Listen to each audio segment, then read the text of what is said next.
السلام علیکم۔ آج کی اس ویڈیو میں ہم آپ کو بتائیں گے دل کی گھبراہٹ کا علاج۔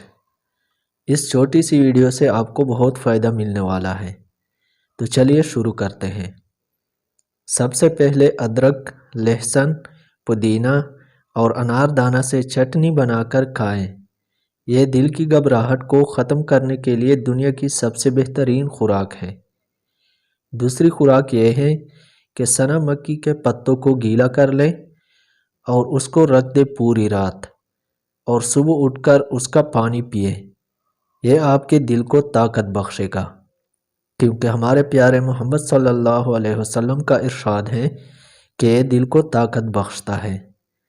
اور سانس پھولنے کے لیے 2 سے 3 انجیر کو رات بھر کے لیے پانی میں بھگو کر رکھ دیجئے، اور صبح خالی پیٹ ان انجیر کو کھانا ہے، اور ساتھ میں اس پانی کو بھی پی لینا ہے۔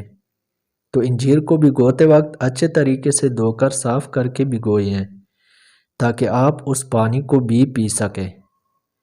چوتھا طریقہ یہ ہے کہ 3 دانے لونگ، 1 انچ کے 3 ٹکڑے دار چینی اور 3 دانے منقہ 1.5 کپ پانی ڈال کے جوش دیں۔ اسے چھان کر 1 چمچ شہد ملا کے نیم گرم صبح، دوپہر، شام پی لیں۔ تو آج کے لیے اتنا ہی، ملتے ہیں اگلے انفارمیٹو ویڈیو کے ساتھ، تب تک اللہ حافظ۔